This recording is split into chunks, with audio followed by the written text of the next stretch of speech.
Wicked hearts have sweetest smiles. Chapter 7.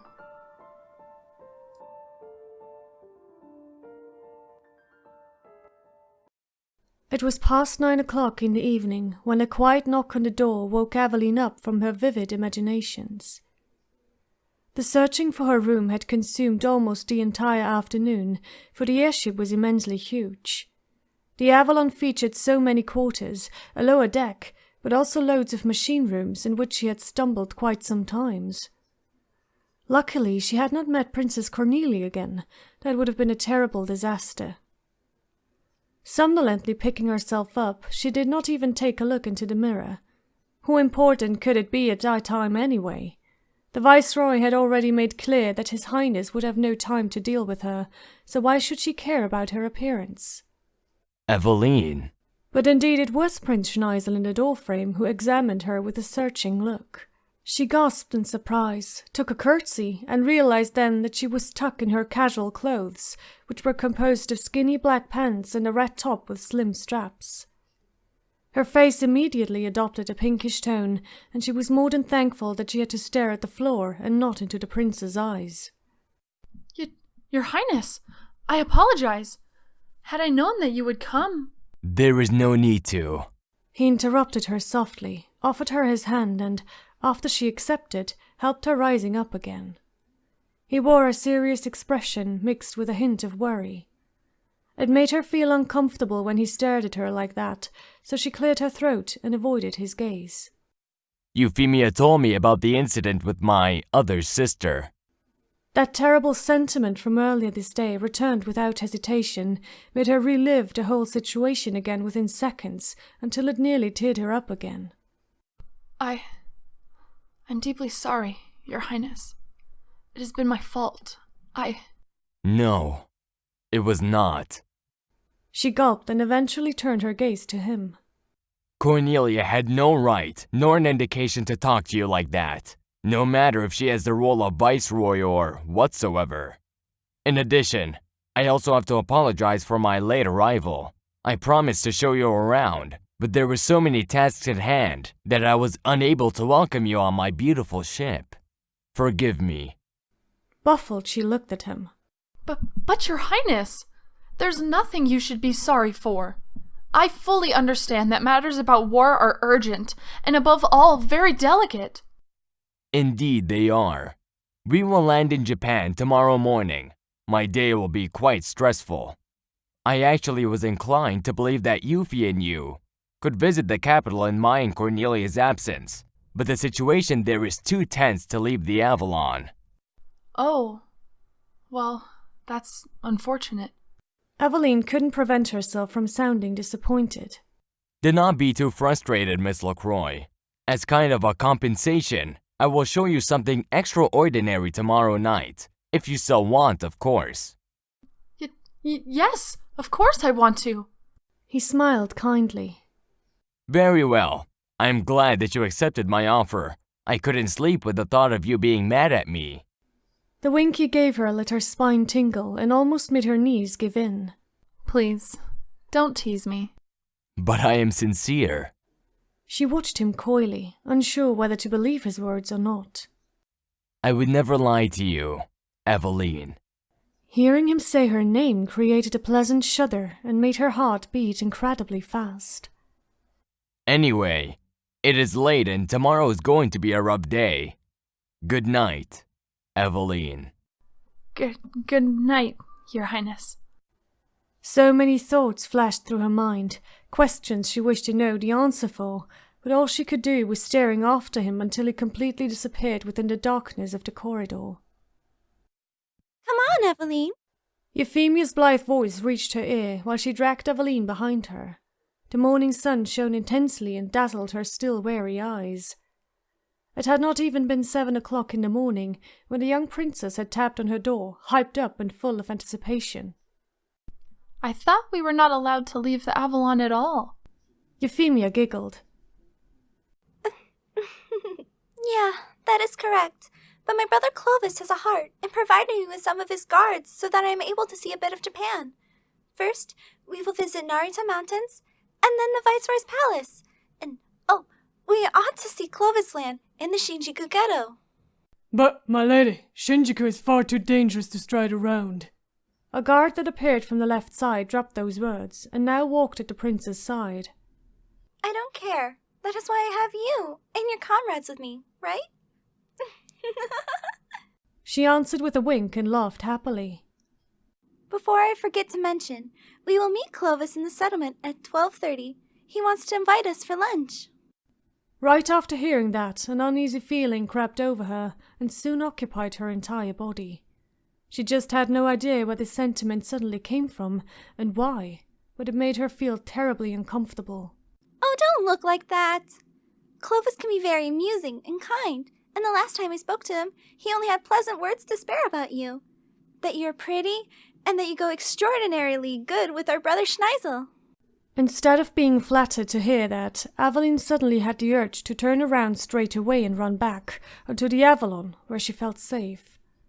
Princess Euphemia ignored the worried expression on her face and led the way. They travelled far to see the mountains, but it was definitely worth their time. Japan indeed was as breathtaking as she had come to believe. The morning went by immensely fast, and so it was almost noon when they finally arrived at the Tokyo settlement. The building they were in was huge and served as shopping center, was full of merchandise stores, clothes shops, and different kind of restaurants, from Italian over Chinese to Moroccan. Wow, I'm curious on which kind of restaurant Clovis is going to take us. I so hope it won't be a Britannian one. Euphemia was still motivated. Aveline, on the other hand, was already tired and longed to return to the Avalon to see Prince Schneizel. She also was inquisitive about what he wanted to show her at night. Of course, she hoped that he would confess his love to her, but Aveline was well aware that this would not happen in 1,000 years. But hope is the last to die, and so she promised herself to remain unsettled and wait until nightfall. Lost in thought, she let out a deep-drawn sigh. Something to worry about, Mr. Croix? A terribly familiar voice let her drive around in discontent, and when she saw that face, his face, this arrogant smile, she remembered everything. She instantly shied away, reeled, and bumped into Princess Euphemia, who stood behind her. I am... Excuse me. With those stumbled words, she rushed towards the restrooms. It was all empty, and Aveline was thankful for that when she sat down on the floor in one of the cabins, with tears running down her face and memories torturing her mind. Clovis's face had returned the memories that seemed to have been lost, and they made her mind weak and the walls of her sanity crumble. His voice beneath her ear, his warm breath on her skin, his hands crawling into her clothes, trying to... Aveline cried out as if in pain, burying her vision into her palms, and simply wept. Aveline? The princess seemed to have followed her almost immediately after her disappearance. She sobbed quietly. Yes? Are you all right? No, she was not all right, not at all. But she couldn't tell Euphemia about it, for she would not believe it. Not a single person would believe her. He was a prince, a third prince no less. No one would think that someone of his rank could do such a thing. It would be her word against his, and it was more than obvious who would leave as a winner of this battle. I'm fine. Just give me 2 minutes. Will you please? Well, yes, certainly. I'll be waiting outside then. The door snapped in and gave sign that Aveline was again on her own. Now Clovis's voice was in her head, repeating pieces of what he had said in that unfortunate night. But she could not focus, not concentrate. She needed time on her own to remember everything. With a rough move, her fingers wiped away the tears glittering on her cheeks. It was impossible to regain more of her lost memory here, so she had to wait until she got back on the aircraft carrier. The only thing she had to encounter before that was Clovis himself.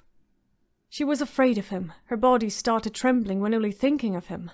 But surely he would not harm her in public, and as long as he thought her mental state was still the same, that she was unable to retrieve her memento, the prince would also not go in for something. At least that was her hope, and all she could cling to. Breathing deeply, she arose, closed her eyes for a moment, and then left the restroom with quivering knees and a disgusting feeling inside her stomach. Oh, you're back. I am glad. I hope all is well, Miss LaCroix? Aveline swallowed hard before she answered. It is, Your Highness. Please forgive me for my absence. He grinned at her deviously. So you do not remember anything from that night? Am I right in that assumption? They now sat in a Japanese restaurant, waiting for the sushi they had ordered. Clovis looked straight into her eyes, expecting that she would stand his gaze, and Aveline indeed did. It cost her a lot of control to not burst out into tears, but she was steady. Yes, that is correct. It must be terrible. I mean, anything could have happened, even something very terrible, and she would not remember. Aveline's eyes still were locked into Clovis's, but after hearing those words, tears started to collect in the corners. Luckily for her, the ordered food arrived in the very same moment, so she could turn her gaze away and stare at the strange-looking dish in front of her.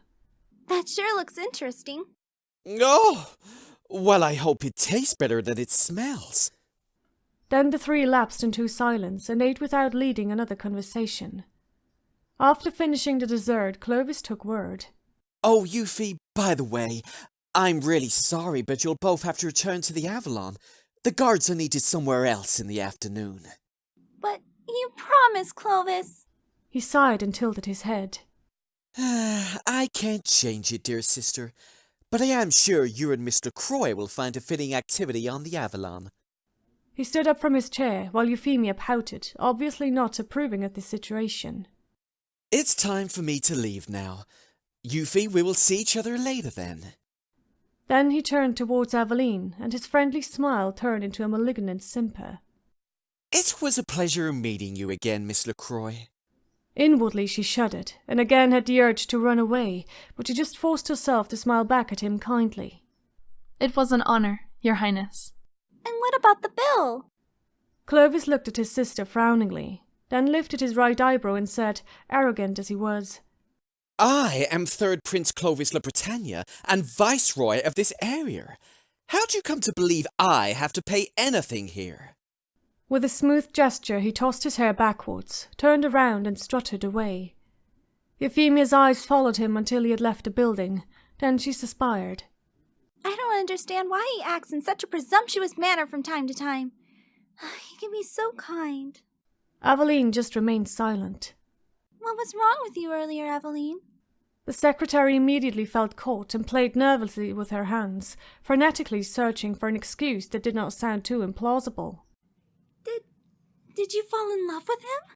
She lifted her head extremely fast, staring at the princess in preposterousness and disbelief, hoping she had misunderstood the last sentence. It is not uncommon, you know. I mean, he is very handsome indeed. No! Aveline shouted with a trembling voice, her hands now clenched to fists which were also shaking heavily. No. Milady, no. That is not it at all. She added, now in a calmer tone. This might have been her first and only chance to talk about that terrible experience she had to encounter at the ball's evening. If she revealed it now, there was the possibility that Euphemia would go to her brother straight away and tell him about it, and if that was about to happen, God alone knew what he would do to her. Is Prince Clovis returning with us to the homeland? The princess looked at her in irritation. As far as I know, he will have to stay until the entire bargaining of the treaty is over. Why is that of importance? I will tell you when we arrive in Britannia, if you're still willing to listen then. Until that day, I would like to keep it a secret. Euphemia did not seem to be very satisfied with her answer, but understood that the matter must have been quite sensitive, so she agreed, and they both left the centre to return to the Avalon.